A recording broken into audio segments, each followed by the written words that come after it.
Steve, you wear the same thing every podcast, right? Pretty I much, think yeah. I texted you about this. What I'm about to tell you. Uh-oh. This is the first podcast since the Oasis trip. We stayed at a bed and breakfast. There was a Scottish couple there. His name was Alan. He was from Glasgow, but he was not Greg from Greg in Glasgow, our mythical friend in Glasgow. He's He real. He's not mythical. well, yes. He says that he owns the uh same thing you're wearing that you wear every. It's like, Did you give him a little QR code to follow the podcast? I did not. I Okay. didn't think that this poor Scottish man would be interested in our hyper Look niche at the Penn guy. Look State. at the bloke wearing the orange thing. Come on, it'd be great. Um, the name of that hyper niche podcast is Stuff Summer Says with Steve. Steve. Steve, we've got so much to discuss, recap, talk about today. But we're gonna kick the show off with a great interview with Tom Hannifan, who is a Penn Stater, who has a Penn State podcast of his own, but is also more people know him more broadly for his work announcing wrestling. And I thought this was a fun conversation, a great conversation. So take a listen to that. We'll be back after this. Steve, we enter uncharted water once again with our guest tonight. This is the first wrestling guest I think we've had on this podcast. But I think this is also the first guest we have with an IMDb page. We've had Wikipedia pages, but never an IMDb Okay. page. I discovered that doing some research. Very cool. So, congratulations, Tom. Thank you for charting Thanks. new territory here. I was going to say, in terms of Penn State and wrestling people, I think it's me and Britt Baker and Lex Luger.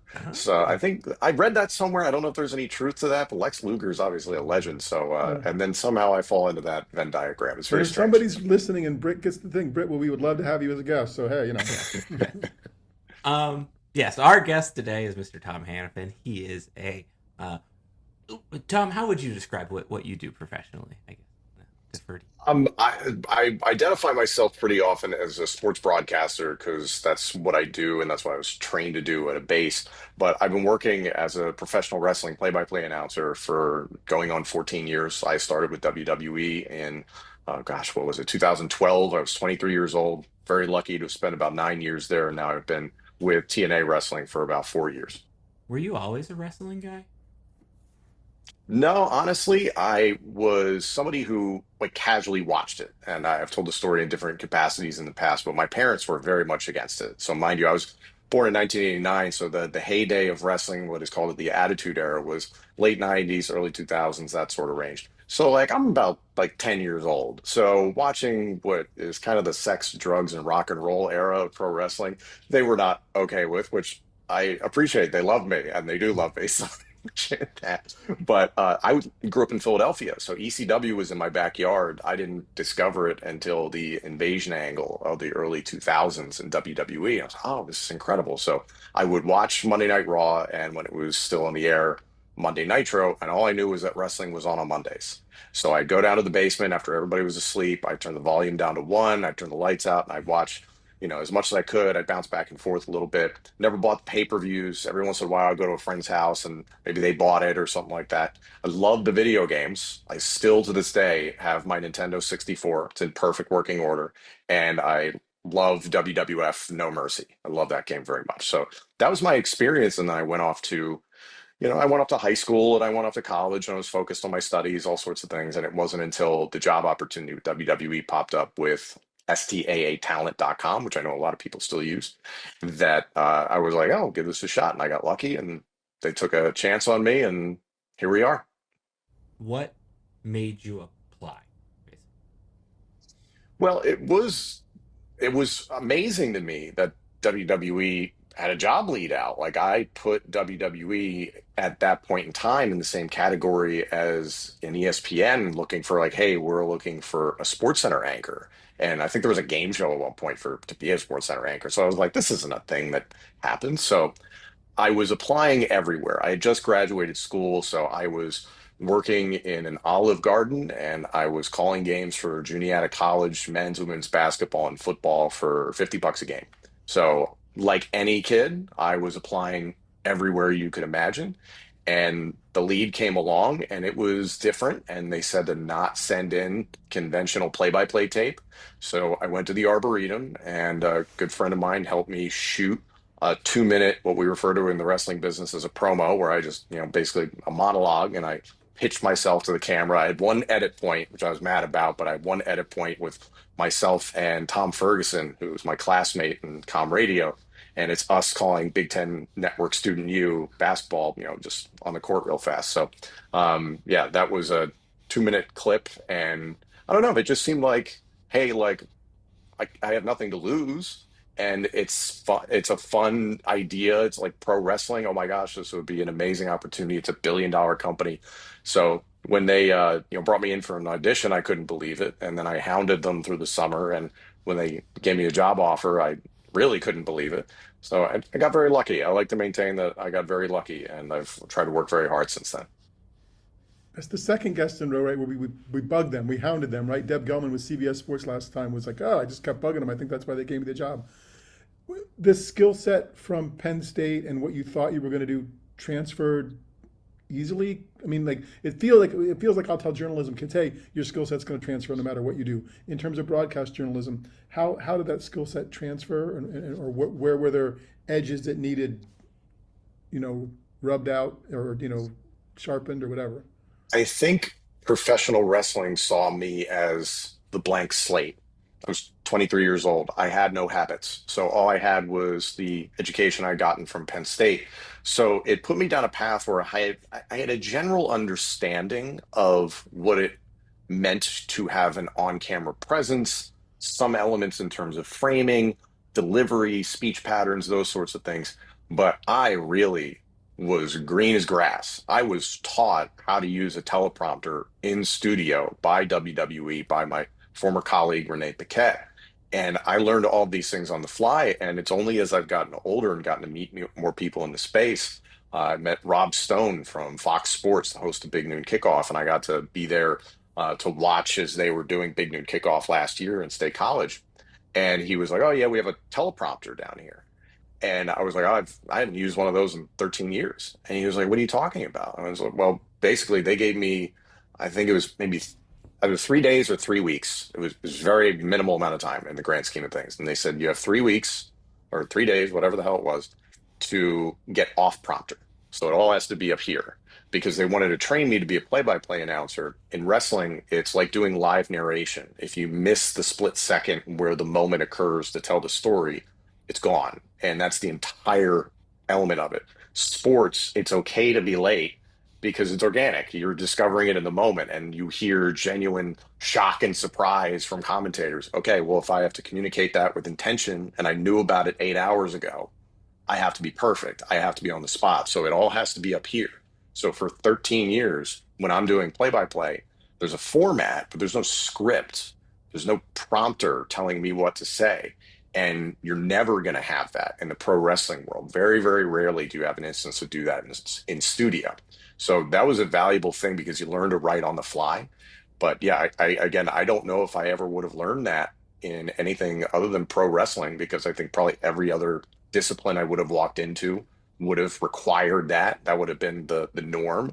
And then play by play for wrestling versus sports. Like I was just saying, uh, it's the scripted nature of wrestling versus the completely unscripted nature of conventional sports. There's no comparing it.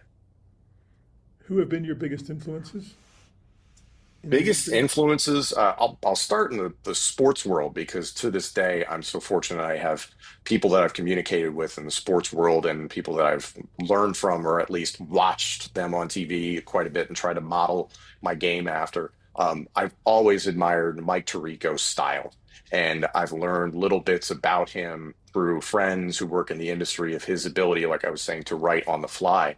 And I always talk about how he'll be doing a sideline hit when he was covering football pretty consistently. And it's like he's just doing that off the top of his head. And I'm like, oh, okay. I'm like, that's kind of the training that I've gotten just in a different universe.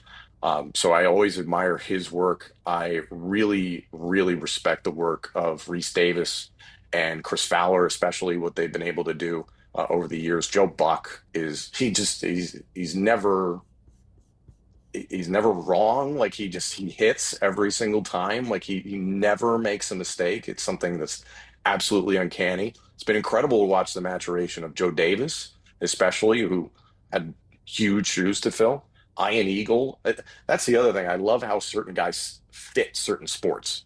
Jim Nance was meant to call golf. Ian Eagle was meant to call basketball, and so on and so forth. So those are just a few. I could go on and on. You mentioned those guys, and we've had other traditional sports play-by-play announcers on this podcast, and they talk about the preparation that goes in. Steve Jones, we've talked to him. He's doing his cards for this weekend's game months ago to get ready for the season. What are you preparing? What is a preparation process for you like, and how does that maybe differ from when you were calling football games, basketball games back in the day? While conventional play-by-play announcers have the gift of being able to prepare months in advance, I will be in Minneapolis, Minnesota on September 4th and 5th for TNA Impact live and taped. And so that's about less than a week from when we're recording, or about exactly a week. I don't know what's going to happen that night. I don't. I might not know until the night before. I might know the morning of. Now, you get to a point where all the characters and storylines, they live in your head. So again, it comes back to that element of you can't rely on somebody to hand you a script and here's the story we want to tell. You need to be able to take cliff notes and put it into your own words. And it's only through repetition for years now that you know where to put things and you know where to put stories. Just like conventional broadcasters understand, hey, here's the flow of the game where I can maybe get in a personal story about a guy, as opposed to I have to really focus on the action right now because the game calls for it, that sort of thing. We deal with something similar, just the timeline is so much quicker. And then, especially in professional wrestling, because it is this dance between partners in the ring, there's a lot of things that get decided the day of. And there's a lot of things that there's the best intentions, but you do go in there and punch another guy in the face. So sometimes things change on the fly and you have to be willing to adapt. And I've dealt with that in, casual circumstances where a guy, maybe loses track of things for a minute and he has to collect himself. I've dealt with horrible situations like Chris Bay last October. So it's something that you have to develop the skill to adjust on the fly or you're dead. And the thing I love about professional wrestling, as opposed to calling conventional sports, because I knew this when I was calling Division III basketball. No disrespect to the level of the sport, but it's just it could have been D1. It wouldn't have mattered. It's a lot of repetition. It's a lot of saying the same things over and over again. So you have to be comfortable with that routine. Pro wrestling's never the same thing twice. There's routine to it, sure. There's patterns, but every show is completely different than the last. And especially when it's live, that's what I got trained to do, and that's where I feel the most comfortable. Do you always know what's going to happen? I mean, you talked about sometimes the timeline's tighter. Are there times when they're like, okay, we're just gonna go, and Tom's good. He's going to describe what happens. Yeah, it depends. I think there's certain situations where they need to be handled with care because there's a specific story they want to tell, and they want to maybe protect a certain wrestler's integrity or the character, the storyline, whatever it is. Like there's all these different reasons and the psychology of it. That was something I was told by Michael Cole and Kevin Dunn and Vince McMahon and Triple H and all these people, and Jim Ross, especially when I first started in WWE. And this will take you 10 years to wrap your head around the psychology of what we do. So for me, it's, oh gosh, it's so hard to explain.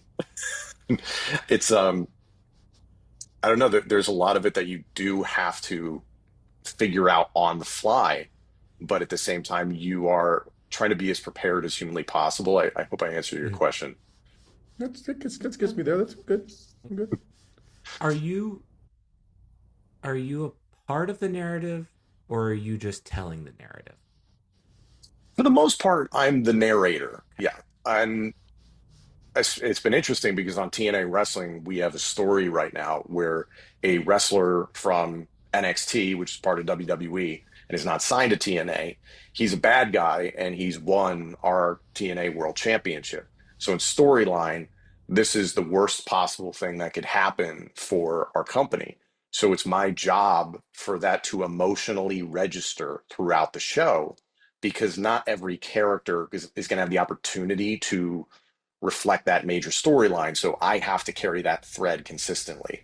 And I was taught a very long time ago, it's not about what you say, it's how you say it.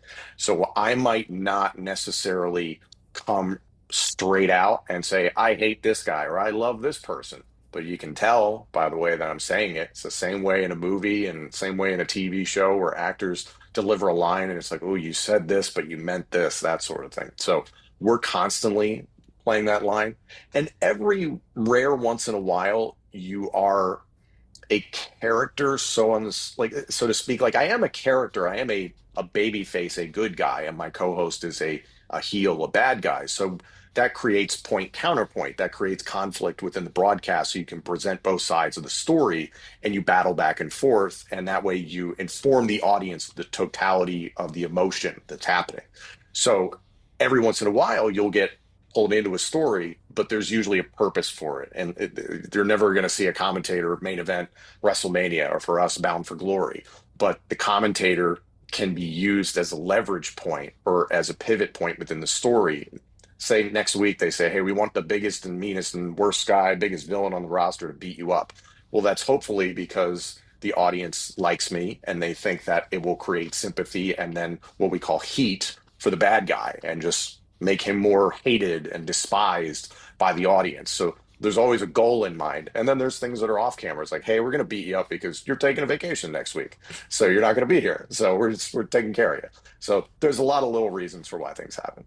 When was the first time you got beat Yeah, up? that's what I want to know. We talking like high school or like my big That you got brother? paid That for sort it. of thing. The Yeah. first time you got beat up to get paid for it. The In a one role and like only this. time, the one and only time was Stephanie McMahon, 2015, ironically in Minneapolis, for all being and it was a couple days before Christmas. And the storyline was the authority in WWE was Stephanie McMahon and Triple H and even Mr. McMahon. And their plan was foiled by, I believe it was Dean Ambrose. I can't remember. And they wanted me to be the idiot interviewer that went up to Stephanie McMahon, a big bad heel at the time, and asked her like, "Hey, how do you feel about your whole plan going up in smoke?" You know, like it's asking the Bond villain after his plan went up in smoke, "How do you feel?" He would, he'd end you. So we rehearsed it, and she was wonderful to work with. She didn't really want to do the angle because it was a couple days before Christmas, and she was very kind. She was very sweet. But we planned it all out, and she gave me a signature Stephanie McMahon slap. Got a nice little Christmas bonus. Got sent home a day early. Life was good. Good day at work. That's a fascinating day at work, that's for sure. Oh yeah. That's amazing. You mentioned that you went to Penn State Altoona. I think that's an interesting part of your quote unquote origin story. Could you fill us in on kind of the background there of being a part of something at University Park, but being at Penn State Altoona, and how that drive, quite literally and metaphorically, Used to be a lot longer. yeah, Yeah. yeah, how that has kind of like fueled your work habits. Now Yeah, is big work. I think the drive's like 45 minutes now. It Okay. used to be like 90 Yeah. minutes when I was an undergrad. So, for context, when I was going to high school in the state of Connecticut, my schools that I was focusing on were Penn State, Ohio University, UConn, Syracuse, and I had Bowling Green as a safety school. So I was seeing all these schools and everything, and my mom was class 78 nursing at Penn State. My brother was poli sci, 2 years ahead of me. So it was just kind of, it felt like the natural thing to do. But Penn State also had, at the time, and still has a fantastic communications department. So I had seen all these other schools and I'd gone to Penn State and I saw Com Radio and I met Jeff Brown, who I love to this day, genuinely love that man. And I saw what they had and I was like, I have to be a part of this. This is so cool. This space here at Innovation Park is absolutely incredible. And I know it's moved since. I'm dying to see what the new facilities look like. I've yet to see it. Um, so when I was, getting back, the yeses and nos from all these universities, I had gotten a yes from Ohio U, and then I had gotten a yes from Penn State, but you can have your choice of satellite campuses. So I was a bit heartbroken, to be honest, but the application rate had gone through the roof in the years that had followed. So it was a lot more competitive, and I didn't have great SATs. Good GPA, bad SATs. So it was what it was. So I had to have that tough conversation with my family about, hey, I want to make this work with the student radio. So my parents were nice enough to lend me one of their cars, and I spent the first 2 years at Penn State, Altoona, doing all my gen eds, everything. And then once I got to main campus, uh, junior and senior year, I did everything for my major and minor. And the only, I'll call it reprieve, but I don't know if reprieve doesn't actually fit, but I studied abroad in Ireland in the second semester of my sophomore year, which was actually cheaper for my parents to pay out of state. So they were like, stay in Ireland as long as you want. It was great. But I had a wonderful experience at Penn State Altoona, and I actually really liked compartmentalizing all the gen eds in those first 2 years because you're learning how to be an independent person, and it's a little bit lighter, but you're taking some really important things in the grand scheme of things. So it was kind of a gradual introduction to college, and then it was a heavy focus junior and senior year on what I wanted to do the rest of my life. So I'm very grateful it wound up that way. The study abroad opportunity I had, I encourage anybody that ever has the chance to do it, the means to do it.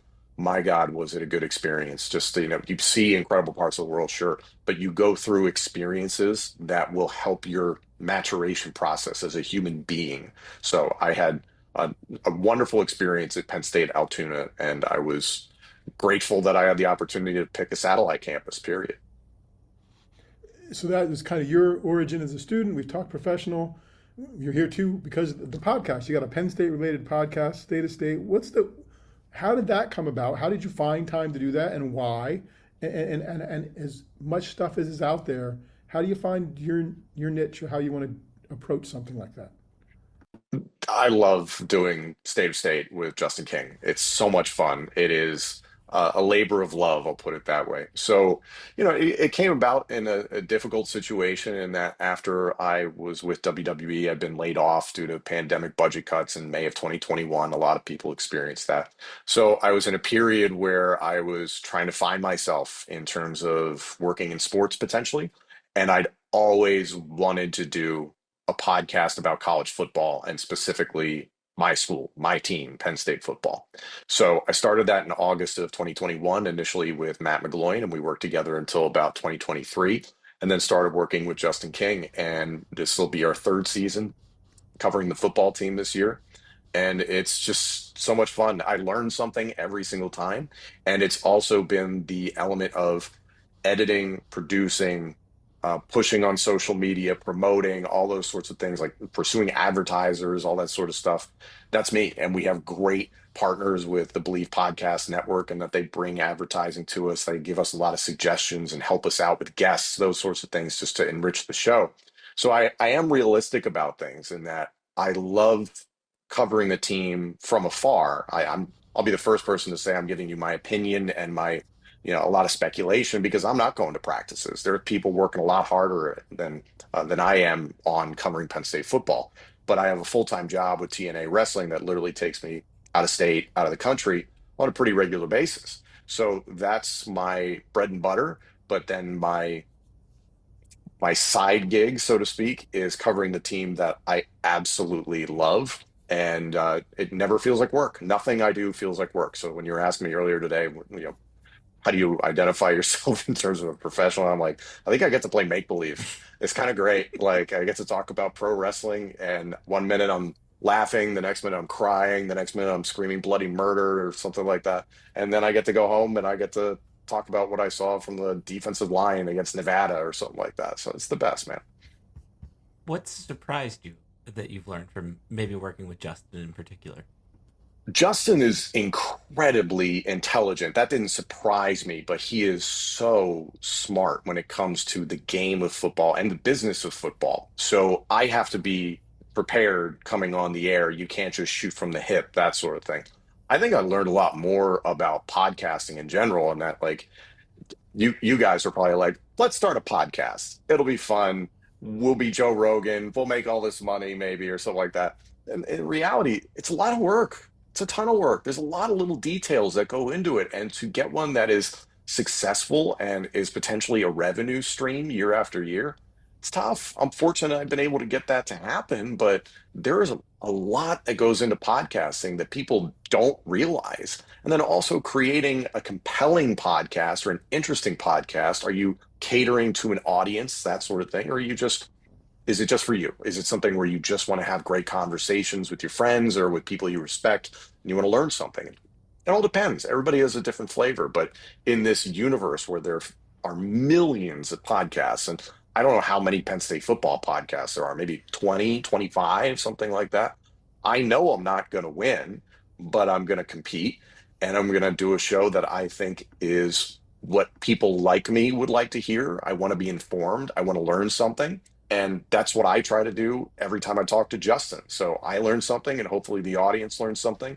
And we're going to keep doing it until we can't. From the game side of it, or watching games, how has having the responsibility of a podcast changed how you watch games or what you do during games, if it has? It's made me calm down as a fan, which is probably a good thing. So it used to be screaming at the TV at times, and now it's a lot more calm. It's a lot more note taking, Steve. It's like the opening of the season this year. I'm not losing a lot of sleep because it's Oh, so Nevada, you're it's going to be good. You're FIU, good till Villanova. the end of September, I think. Right, yeah. So like September 27th, which I am working that day for TNA in Edmonton, Alberta. So the challenge of like that's a perfect example. The challenge of that is I won't get to watch the game live. So I then, once I'm done my obligations, I then have to go back and watch the extended highlights, or I have to watch the entire game itself. And then I have to carve out and schedule out time with Justin on the 27th, late that evening, or very early the morning of the 28th to get a podcast out because immediacy, the news cycle is king. So that's just a little glimmer. And like, I just realized a lot of that now. And I'm like, yeah, that'll be fun. So it's not it does take some of the just joy of fanhood out of it, but it's still I'm still covering my team. Like when I'm watching the Oregon game, I'm going to be dialed into every little last thing. I'm paying attention to trends, I'm paying attention to body language. Justin's the one paying attention to little bits in terms of the physical nature of the game in terms of positioning and technique, those sorts of things. And I'm more looking for trends within the game, and then we kind of meet in the middle. Now, Gotcha.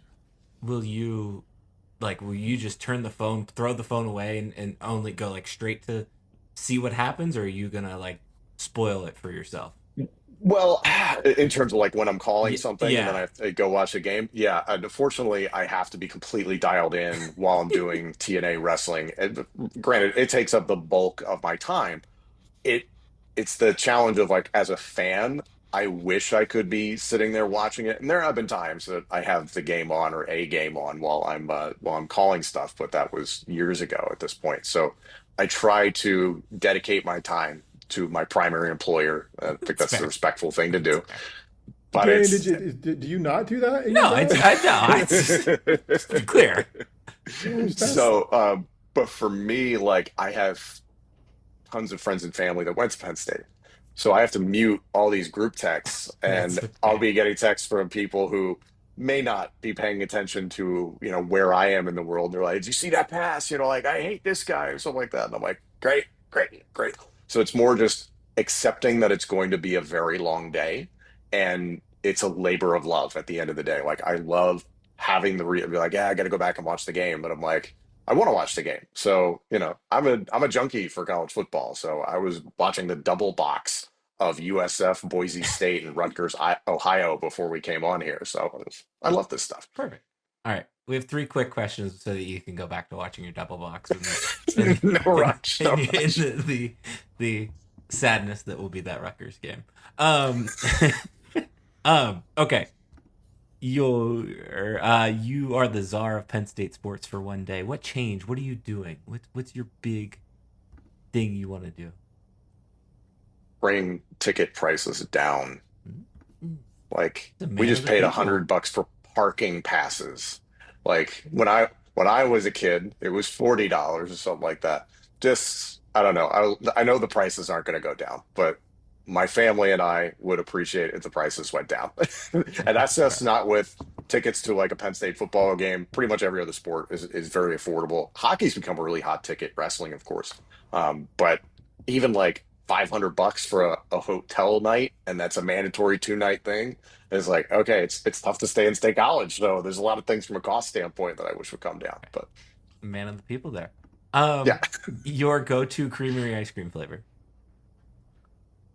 this is gonna sound sacrilege. I haven't been in years. That's fair. I haven't been in years, so please forgive me, Penn State We Nation, will. We please. will. We will give you Darian's happy that yeah, you just didn't say the other creamery in town. the Meyer Like Dairy. that's the Yeah. if you say that There's Meyer another Dairy, one? there's like a family-owned place Meyer called Meyer Dairy, yeah. and it's Meyer Dairy, where is yeah, that? Out on out South on African Atherton. Street. Yeah. Oh, okay. Yeah, I'm still not going to that one. I'll go to the creamery. Yeah. You go. All right. And then living or dead, so to speak, you're back in town for one night and one night only. What bar are you walking into? Such a good question. Oh, wow. That's a great question. I probably pickles. It's a comm radio guy Probably right there. That's pickles. how you tell I a comm just radio guy from a mile so away. I'll tell a story here. My brother and I look very similar. So you might be understanding where I'm going with this in terms of identification, right? So I was able to get into Bill Pickles. I think I was not of the age. And I thought that was the coolest thing in the world. And I definitely was back in there quite a bit. I just have a lot of great memories with my friends and like watching games there over the years. Like I love the first. I love the second. I don't even know what this is. Clover the actual I name of it. We forget what call it it's the called. second. Yeah, we've all Clover Yeah, called it Whiskey second. is the actual name. yeah. I mean, the Lion's Den, I have sporadic memories of. Spent way too many nights in Indigo. I mean, like I had a good time, but like spent way too many nights there. That's so. I'm sorry. The saloon. Love a Monkey Boy, and being able to be down there and just sing karaoke in that really short basement. That was some great memories. I had a friend. Shout out to my buddy Josh. You ever have somebody try and top your beer with a Mm-hmm. bottle, like two Mm-hmm. bottles, and they try and top it? So he decides to do this to me, and I'm no genius or anything, but just my brain went to, oh, put your thumb on the top of the bottle, and it actually just turned it into a hose, and I just hosed him down with it. So I was very proud of that. In the moment, I was like, oh, what a happy discovery I just made. He was not happy. So You hi, got to Josh. stay in the you got to stay in the establishment after Oh that yeah, happened. I mean, like you know what saloon is like. It's there's no one policing it. I mean, at least when I was there, no one was like, "Hey, don't do that." We were That's fine. amazing. That's amazing. All right, Tom. Where can people find you, the podcast, all your wrestling stuff? Yeah, yeah, yeah. So check me out on X and Instagram at Tom Hannifan, TomHannifan. You can check out State of State, a Penn State football show with Justin King and myself, presented by FanDuel on the Believe Podcast Network, on YouTube, Apple, Spotify, wherever you get your podcasts. And then, of course, I encourage people to check out TNA Wrestling. We are a partner of WWE. TNA Wrestling Impact is on every Thursday night at 9 p.m. on Access TV and at 8 p.m. on Sportsnet 360 in Canada and worldwide on TNA Plus. And all of our live specials and pay-per-views are also on TNA Plus. So TNA Wrestling, I've been with them for about 4 years now. It'll be 4 years in January, and that is my passion. It's my favorite thing in the world. So anybody that chooses to support us, we appreciate it. Awesome. Well, thank you Cool. very much.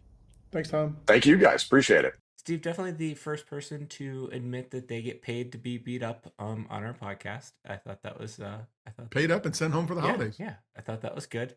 I think what was interesting was his ability to recognize an opportunity to take a shot on himself, because as he kind of alluded to, it is marrying things that he learned in college, but it is also not. And I think that is interesting, unique, and I think that kind of speaks to like how you get set up a lot in college to go be successful. You don't have to do the exact thing, but you can apply skills. I think that was cool, and I think his determination was neat. Going from Penn State Altoona, making that drive up to State College to do comm radio stuff. I think I think that's the first branch campus person that I can remember having on this podcast. And I think that's a neat story to tell, because I think for whatever reason there's this idea that, well, started at a branch campus, I can't get ahead or can't do whatever, and you can. No, I love his work ethic. I love that story of, going to Altoona and then finding success there, but then I'm driving up to State College, however often it was, to do comm radio things. And in his career, like you said, taking his chance, applying for the job with WWE, getting it. He was the youngest guy that was working for them on TV stuff when he had that gig. And like just he mentioned, I forget if he mentioned on afterward. I think afterward we did a little bit afterward. He's moving to Tennessee to take a bigger role with TNA. So clearly knows what he's doing, finding success, and I'm glad he made time to talk with us. And his podcast is fun too, so it's good just to find out how somebody else is doing it and hear about it. Yeah, no, appreciated that. Thought that was a great conversation, and like every other comm radio person we've had on this podcast, Pickles is their go-to. It's true too. It's a death tax. Maybe the comm radio kids just aren't big walkers, because it is pretty much the closest part of true. campus. And maybe there's something correlated to that fact. Never thought about that. Okay. Wanna discuss the news of the week, the happenings of the week. We kick off Penn State football season with a 46-11 win. Scoregami, college football scoregami. Shout out to Anna, who was like, I wonder if this mid-game was like, I wonder if this is going to end up as a scoregami. And sure enough, it did. And I was like, that doesn't happen that often in college football. So I thought that was neat. I think here's what I wanted to discuss with you today. I want to discuss, let's briefly touch on the game, but I don't have that many thoughts there. And I don't think anybody else really should have many thoughts there. Okay. So I briefly want to touch on that. I want to spend some time talking about the thing that we always talk about, which is kind of the presentation, game flow. You went into the stadium. I saw you. It was good to see you on Saturday as well. Mm-hmm. Good to see you as well. And then, we'll see where that goes. Okay, good. Yep. As I mentioned, I don't have any earth-shattering thoughts. I thought Penn State played a football game and did exactly everything that they were supposed to do. Nothing at all alarmed me. Nothing at all surprised me. Nothing at all concerned me. I even think that the goofy 2-point conversion play was relatively fine. We're not going to learn anything. Like we're going to learn something over the next course of the 3 weeks, right? But we're not going to learn that much. And I think ultimately, DDS did his part. Drew Aller did his part. Thought the wide receivers did their part. But it's also hard to gauge and judge, considering the competition level. And I think that showed up in a lot of ways, particularly around the score. And I think, unfortunately, the next two, as you have alluded to multiple times this offseason, will kind of be the same storyline. Or hopefully, knock on wood. Yeah, no, I'm actually more interested in what Nevada does this week, right? Or going forward, because they might be half decent, right? And they've got UCLA and UNLV, and I think the rest of their schedule looks like, hey, so they could be one you look back on and say, see, well, okay, they were a decent team, but clearly not Penn State. And what happened Saturday was supposed to happen. So, and should the next two Saturdays. Right. I did find it nice, it was comforting, the fact that was the first time, I looked this up, it was the first time since the West Virginia game last season that a wide receiver outright led Penn State in receptions. And that's just that's wild to me. And that was refreshing to see two people that were not tight ends catching the ball.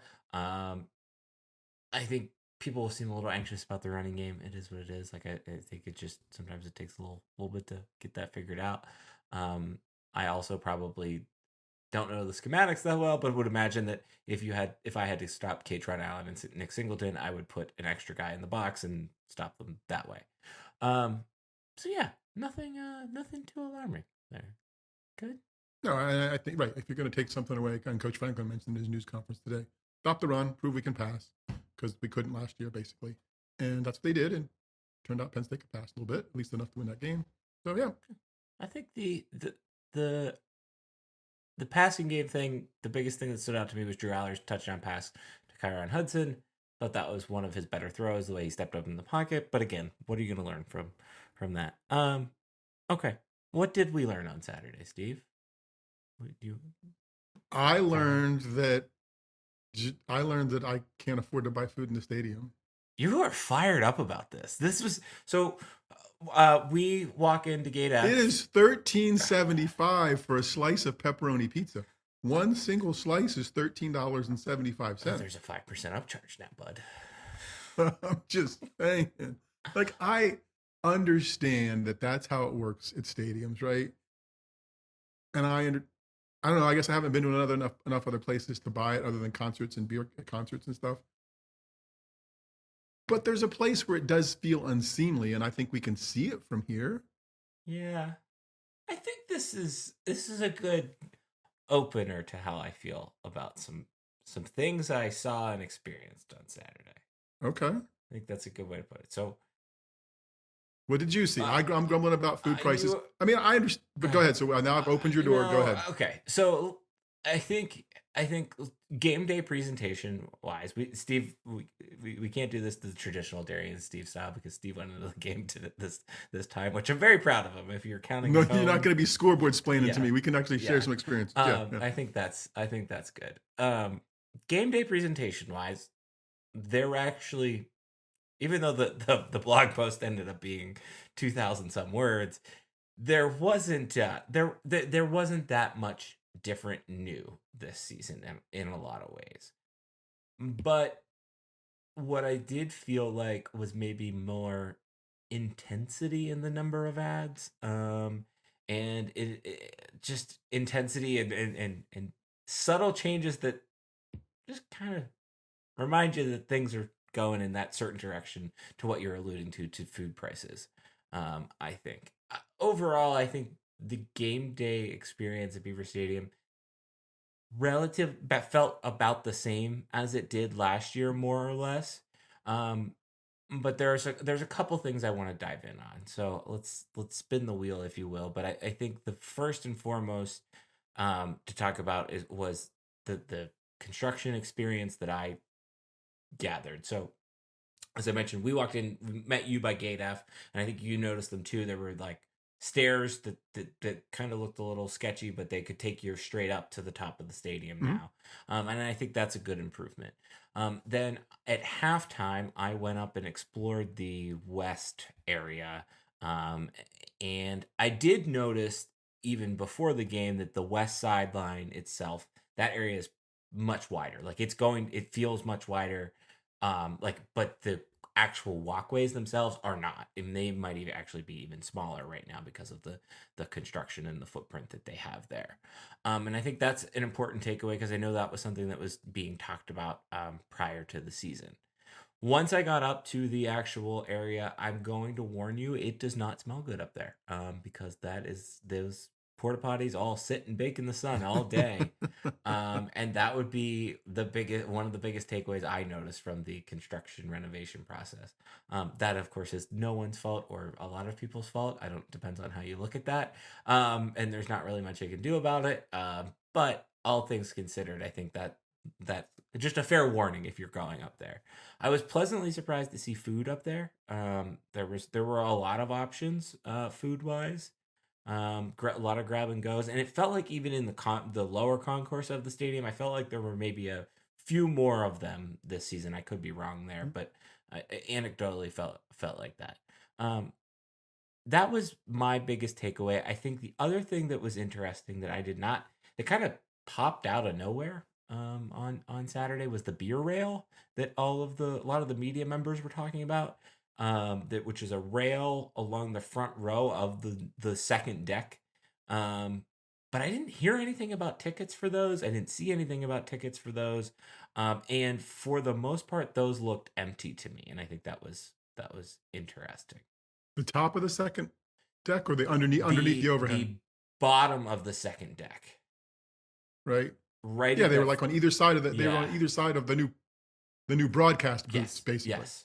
Yeah, I saw people in the seats there. I just figured they were donors, right? Like people who would have had a decent seat up there, whatever else. And the place underneath, if you walk by those little seating areas for like 18 people at a time, those are going to be nice, right? They're going to make some money on those. And then the underside of the west side, where that's all construction now.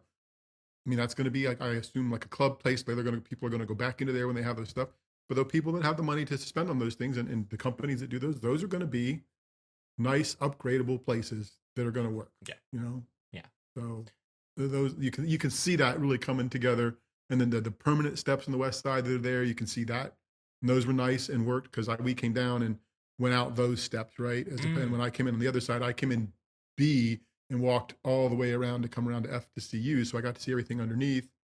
And then when I left U, I went up and walked past the infill temporary stuff between the student section, between the east and the student section, right? Which I guess I'd be hard pressed to believe that doesn't stick around even after they're done. I mean, I don't know what the real plan is, but I just don't see them giving away money if people are going to want to buy tickets there. The biggest thing that I was wondering with that is the economics of that, because they're right there on the east and west side, and I didn't go over to the east side at that level, but on the west side there was a food place at the top of those steps there, more or less, where those bleachers are just would be if they were on that side. That was not there anymore. And so I wonder what the economics there of like the seat versus the food and how much money they're making. Probably the seat is more valuable per person. Yeah, it'll be interesting to see if they keep. And I, again, haven't dug into the drawings like you did, whether what's going to be there when they're done. But it feels like that might have been like, oh, hey, we could put some portables here, some temporary, and if people are going to buy them, you know. The other thing I'm interested in with those in particular is like, do you only have those for the whiteout, and do you only have those for the college football playoff? Like, how long I don't know how long they take to build and like get approved, but like, do you like slap them in that way and kind of have them ebb and flow based on supply and demand, if you will? You could have something in your back pocket. And I think the other thing that struck me on the west side is it's lower now, right? Yeah. Like all those temporary seats are better than the seats those people had before. Yes. Like I don't know about our couple's name from York, but Bill and Linda didn't have to hike up as far as they used to, you know, and those looked like good seats. So if that's temporary, you would think permanent's going to be even better. So kudos to them for that. Yeah. No, and I think that was noticeable, and that was interesting, and it was weird to walk into the stadium because like you look from our vantage point, you look over at the east sideline and it's normal, and you look back over the west sideline and it is not normal. I think that was the biggest change to the actual going in and enjoying the game experience that way. I think from my perspective, though, there are two things that I kind of want to harp on, pick on, discuss, talk about.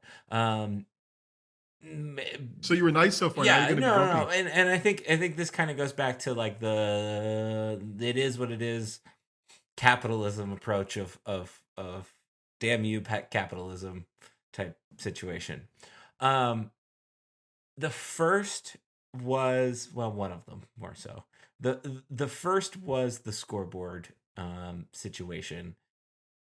The font got better this year. Like that was a big gripe for a lot of people this last season, was like you couldn't read the scoreboard. They improved that, but if you looked, and this is more hypercritical than anything else. There were about 900 different fonts up there. Like, can we just pick one, maybe two fonts? There's just a lot going on there, right? Like that's the challenge, right? There's just a lot going on there, you know, and a lot that was going on that nobody was paying attention to. Like that whole crowd stats thing that's sponsored by, I forget who sponsored it, right? But it's crowd stats, right? And it was yards and penalties, right? To show that the number of yards that the fans have made noise in. It said 5-1 for the whole part of the first quarter, and it was on the screen, and there was no fan interaction, like none. So it was there as a placeholder in case it happened, with a stat that wasn't right. Like, I get it, and we know what's going to happen. It's going to be better by the second or third game. But dang, like you only play 7 games, and they're the biggest show in the state in terms of every one of those events is the biggest sporting event in the state, bigger than anything that happens in Philly or Pittsburgh. Pittsburgh's biggest sporting event ever was Penn State Pitt with 60,000 people. This has 30,000 more people than that. Could we at least just be ready for the home opener? Like, I get it. I understand the challenges. Student employees, maybe we're not ready, but it's $100+ million entity. Go ahead and be ready for the stadium and season in the stadium. So here, and this is why I did the article this week, and the last 2 years have done the article this week, because this might be the only time that somebody gets to Beaver Stadium all season long, right? Like, and So true. and it should be a clean and polished experience. And to your point, with the stats and the different fonts and all of these things going on, it's like, for the aside from the game and what happens in a play, the most vital information to my game day experience is the score, the down and distance, and the time left in the game. And it's like, have that be clean. Quit trying to be cute with it. And I think that was one of my biggest frustrations with Saturday. I think the other one, the capitalism one, with Saturday, was, of course, the number of ads. Now, I didn't measure or count, or it might have just been my memory versus, and maybe the brainwashingness of the college football playoff, which had virtually no ads in the game day presentation experience. But the ribbon boards were multiple times on the south end zone, were multiple different levels of ads for three different companies. And the plays were now sponsored by companies. Certain downs were sponsored by companies. All of these things that I understand. But if we're going to have, there are now 4 ribbon boards on the field, actually 5 ribbon boards on the field, one above me in the north end zone, 2, 4, and then so 4 more in the south end zone. Can we get like some, like, how many rushing yards does Nick Singleton have? How many passing yards does Drew Aller have? I think it's a legitimate gripe, because when the Wi-Fi doesn't work the way it does, and you want to be an involved, engaged fan, and I would say 30% of the fans there do want to know those types of things, serve the fan. And I think we get it. I am not going to go out and buy a Bud Light or go buy a trip to Ocean City, Maryland. Of course, I'm recalling these ads, but I also pay attention to these ads because I'm curious who's sponsoring Penn State, because they were on the ribbon board. Make my game day experience better, because I'm coming to the stadium. I'm spending time and money to get to the stadium, and inform me, keep me in the know, keep me in the knowledge about what's happening on the field, not where I should be. There are like 9 different construction partners for Penn State right now. It's a big project. Yeah, but I can't imagine. I cannot imagine the need to go either to West Shore Home, the other construction group, and then go rent my Cleveland Brothers Caterpillar as well, for whatever purpose. Does my point make sense? Yeah. I'm fired up. Oh yeah, yes, but I don't think you're wrong. I think there could be more strategy in what they do, right? Like, I know you buy in, you get this, you support us at this level, you get ads on the board, you do whatever. So kudos to the folks who are selling that. You're selling your backside off. That's wonderful.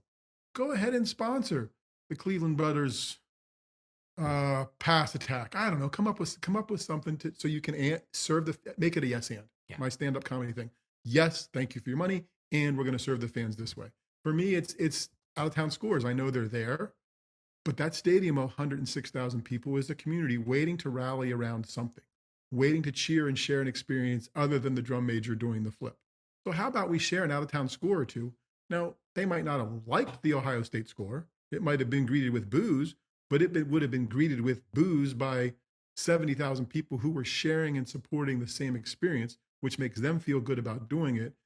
For me, out-of-town scores aren't about informing people, because if you really want to know, you can get it. It's about, it's tribal. It's us and them, right?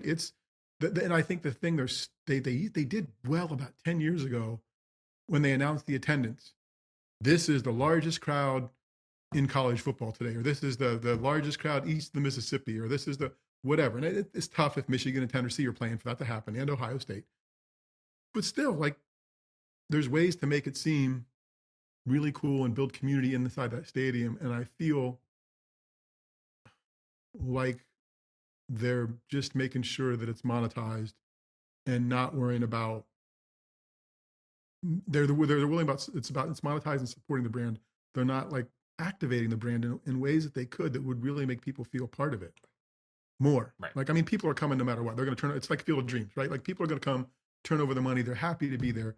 But to your point earlier about these people whose only visit was this visit, if that's what, it could have been better. That's all. It just could be, maybe magical is not the right word, but it could be closer. I think it could. I think it could be authentically corporate. I think would be where it could be authentic and it could also drive revenue and be creatively corporate. I guess would be the best way to say that. I think that. Oh, good. Give me another one then. This is good. going to lead into that one that I texted you. I don't remember that one. The picture from the block party. Well, so for anybody I think you got to explain. So for anybody that walks the stadium, right, they have signs about what's happened. The block party schedule of events, right, of what's going on. It's the block party opens, live music, team arrival, blue band march, and kickoff, right? And those things are set on this little board, and then taped, worse than the West Shore Homes temporary sign, beside each one is what time. Like the block party opens at 10 a.m. in like, I don't know, 120 font, right? And then the live music is 10 and the hi-fis in like 50 font, right? And the team arrival is 10 a.m. in like itty bitty font. There are 3 kick times that happen for Penn State games, pretty much. Noon, 3:30, and 7:30, right? How about just making one for noon, 3:30, and 7:30 so everything looks clean? Maybe you got to change the name of the band, right? Maybe that one slides in. But have 3 made that don't look like the middle school art project, right? Because it is a multi-million-dollar organization. Make 3 different signs. Oh, it's a noon game? Okay, we use these 3 signs. Boom, they're done for their noon games. 3:30, oh, it's these 3 signs. They're just a little bit different because the times are different, but nothing else changes. Like that kind of stuff. If you're going to charge me what you're going to charge me for tickets and you're going to charge me what you're going to charge me for food, make it polished all the way through. That's all. Like, I think that was the thing that was bugging me. No, I think that's a very fair point. I think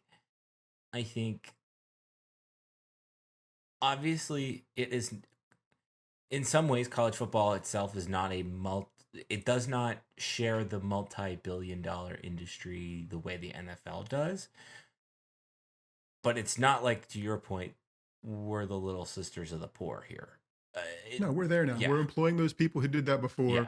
Use the data, use your email systems, use your text systems. If you're going to go in, go all in. Right. Like you are NFL late. You were pretty much the CFC, the college football conference, what college football is in general to the AFC and the NFC. Go ahead and do it. Yeah. No, I think and then, that's big. I think that, yeah. Yep. Okay. Cool. I think the biggest other takeaway I want to hit on real quickly right here before we move on, and we can discuss West Shore home field at Beaver Stadium at a later point, but I was surprised at how there wasn't that much of it in the stadium, like literally in the stadium. There was, of course, it was like on the field, and then it was on the signs outside of the stadium, but I feel like that was it. Like, and it's a noticeable that was it, right? Like it's a big that was it. But I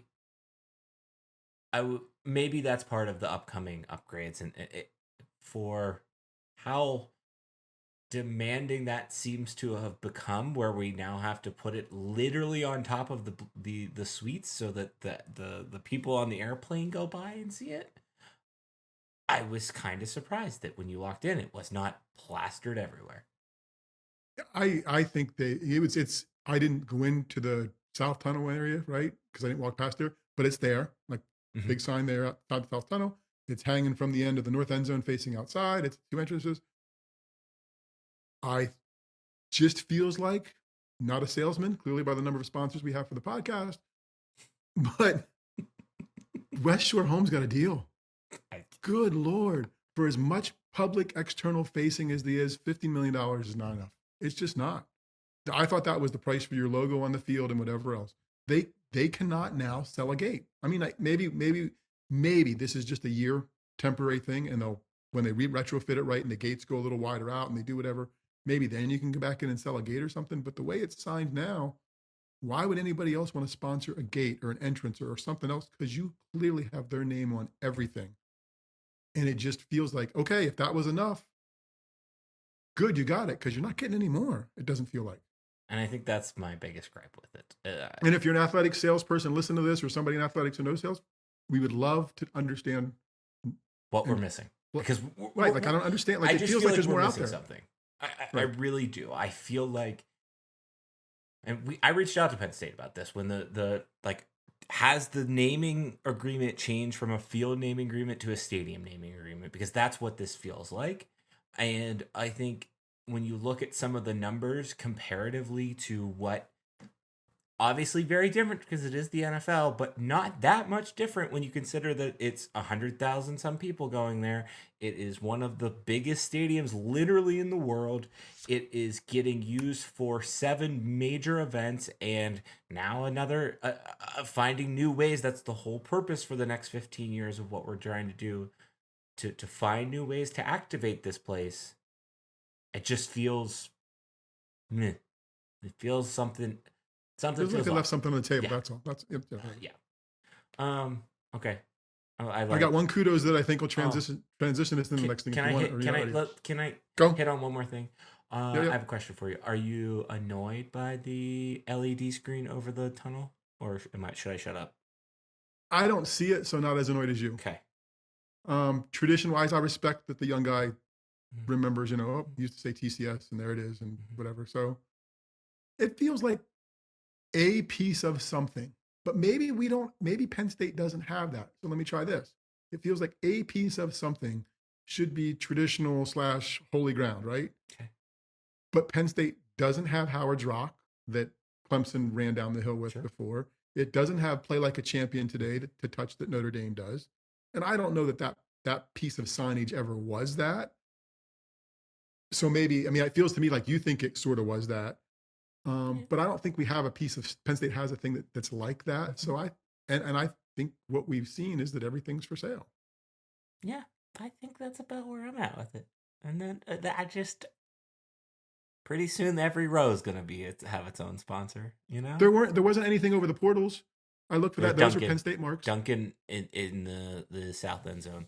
Like then you're talking about the portals to like when you walk up to get into when you walk in, like if you're in the stadium and they're over the headers of when you walk in, like the ones I saw on the east side low were just Penn State logos, unless they're digital and I saw them at the wrong time. I'm not sure about that, but I know in the student section it's Duncan, like above the like tunnels to get from the lower concourse. Yep. Okay, then I couldn't see those. Okay. So, yeah. No, I don't. If it's your drum bang it, I understand. Like I don't know that I'm as strongly, but I understand. Yeah, I just like when are we gonna put a logo on the gate that the lion opens up? Like when are we gonna sell the advertising rights? Give it time, baby. And it's what if Long Fence Company of Northern Virginia would like to sponsor that? We might know. Do we know a guy on that does fences in Northern Virginia? We don't. I know, but Long Fence Company is pretty popular in Northern Virginia. Okay. All right. Anyways, what was your kudos? We should be nice. My kudos is they promoted the hockey game. Okay. Like in the second quarter, let people know it was coming. Like I think that would have been a lost opportunity had they not done it before halftime because people were leaving at halftime, right? Like let them know. And I still think with that, I get it, awareness, and then whatever else. Give me a date when tickets are going to go on sale. Like even if it's beyond when you think it would be, say that tickets go on sale November 1st or something, whatever, just so people have something to plan for as a call to action. Yeah. But I thought it was good that they showed it. The video was nice. It was, it was something that needed done. I'm glad they did. There were a couple of those. They did a nice job with Happy Valley United. They did a Nittany Lion Club one, and they did a Roar Plus one, and I was pleasantly surprised to see all of those. The hockey one was the big one, and that is a good point to segue. I think it seems like maybe the plan is still in motion on the hockey game, and I think that's maybe why we don't have tickets information and things like that. I have a tough time imagining that it's going to be the full stadium with the construction going on. I think you could look at maybe I don't know what Nevada did or Nebraska did for their volleyball, but I'm thinking, was it Iowa that did the I think it was either Iowa it was Iowa that did the women's basketball like kind of in the end zone. I think there was something else that one of the Big Ten schools did more so towards the end zone. I don't know how the contracts work with those temporary bleachers. Maybe you're going to have to move them to do the construction, but why don't you just put them on the field? That would kind of logically make sense there. But I think this is a very cool moment. I do think, one, I hope they don't half-ass it, and two, I think this is a test for whatever's coming in 2027, 2028 that I know nothing about, to make it crystal clear, but also could bet with a comfortable amount of money that by 2030, Penn State will have a NHL hockey game in it because of what happened at Ohio State, how much money they're spending on the stadium, and the fact that they're doing this probably as a test. Yeah, whether it's a test, whether it's making the most of an opportunity when the team is hot, right? I mean, coming off the Frozen Four, got a great roster, all kinds of attention. I don't think you need to use the West Side if construction's happening and still get 60,000 people in there, whether you stick it in the middle or not. It's still exciting. I don't know if you get that many. And I think kudos for going it alone, right? You're doing your men's and women's hockey. You're not going to, the NHL schedules don't work out to find the right partner to do whatever else, but you're going to do it. That's cool. Good for you. Like, that's a great way to test it. And I think it'll be exciting. And the hockey program, good Lord, in what, 9 months, they've gone from the guy going to have a job literally to, oh, we're going to make a Frozen Four run. We're going to sign one of the best players in the world. We're going to do all this stuff. And we still don't really have ticket information for this season for people who are trying to figure out how to get single games because it's so hot. I'm not quite sure they know how to get ahead of it or whatever else. And now you're going to play in the stadium. Like, what a nice set a couple of months, 9 months. So. Yeah, no, I think it's a really cool moment. And I think, the other thing that I think whoever had the foresight, particularly on the men's side, to schedule it against Michigan State, I think that's a great call, because that they're going to be probably equally as good as Penn State is, like, at least on paper. Mm-hmm. That there's some storyline, there's some animosity building there. Like, I think that's a good call out, or a good opponent. I think it's a good idea. And while there's stuff undecided, some of it's certainly done, because when the schedule came out, it was scheduled Saturday, Sunday, right? Like, people just didn't. Clearly, we all missed that. It was like, we're like, oh, okay, they're playing Michigan State that weekend. Nobody looked at, oh, that's a Saturday, Sunday. Yeah. Like, why is it a Saturday, Sunday? Yeah. So it was right there in front of people until they announced it. So good for them for that. Okay. You said you had like 7 old guy, young guys. I was going to grump about fans, but I have 1 old guy, young guy. Okay. Following the pattern you have provided with us in the past, in honor of Florida International. Florida International Stadium is named for Pitbull. So I have song lyrics for you. Okay. This is Pitbull or Jelly Roll. Okay, I think I don't know about Jelly Roll. Okay, well, there's 5 of them. I need a savior. That's what I need. Well, we'll see. Ready? Okay, so this is the first one. This is for everybody going through tough times. Been there, done that. But every day above ground is a great day to remember that. I didn't think about the fact that this is just going to be you reading Pitbull lyrics on this podcast. What happens when you read what somebody else's lyrics? What makes that different? Did you want me to sing? I can't sing. It's just the fact that, like, I can't explain it. I can't. It's just funny to me. Okay, so that was who? That was Pitbull. Okay, good for you. Right. Okay, the second one. I'm a dive bar Sunday sermon, holy water with my bourbon. That one is Mr. Roll. Okay. Something about you has always been dangerous. I should run out, but here I stand. Sorry. Something about you has always been dangerous. I should run out. Here I stand. Mr. Roll. Good job. You're 3 for 3. Look at this. See? Life is not a waste of time. Time is not a waste of life. So let's not waste any time. Get wasted and have the time of our lives. That's Pitbull.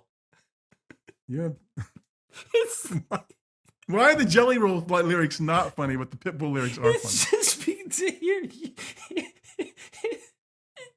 Look, I didn't even know he had lyrics to his songs. Realistically, I just thought the bald guy get up there and danced around. Dave, there's the Timber song. No, there's nothing that I know. There's nothing that. Oh wait, you could have an Oasis Pitbull concert in my backyard, and I would not know. I would know 1 song combined. You know 2 Pitbull songs. The song that plays before every hockey game, and then the da na na na na na Fireball. That's Pitbull. Okay, well, that's good. This is the last one. You're going to go 5 for 5 because you're just knocking it out of the park. I only talk to God when I need a favor, and I only pray when I ain't got a prayer. There we go. That one's Jelly Roll.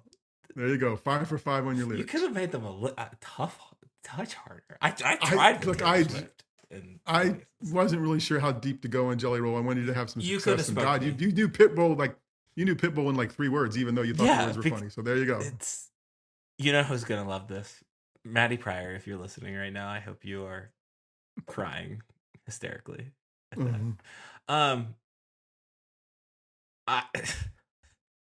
You're still not recovered. That's great. You're gonna need a week to recover. Here's the thing.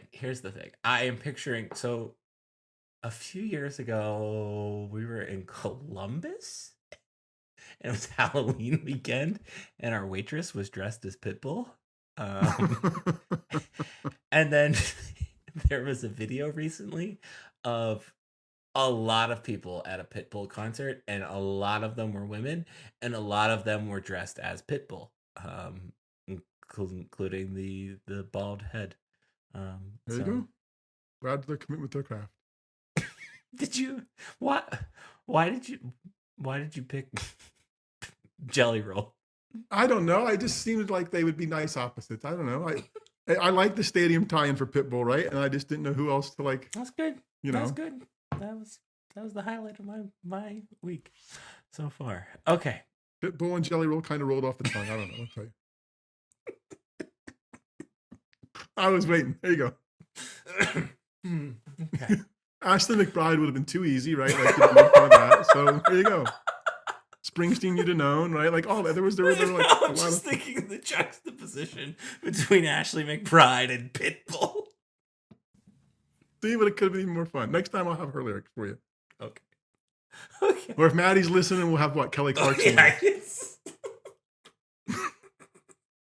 Oh, God. This podcast is off the rails. Okay. We're gonna land this plane eventually, and here's how we're gonna do it. We're first off going to say thank you to everyone, because Saturday was our number 2 best day ever on the blog in terms of people that have come to the site. Cool. And I think the other thing that is particularly cool, the number 1 day was the semi-viral Gus Johnson article. We published something that day. We did not publish anything on Saturday, which is cool because we've tried to beef up and develop this website for resources to make your game day experience better. And I am hopeful that is what we are doing.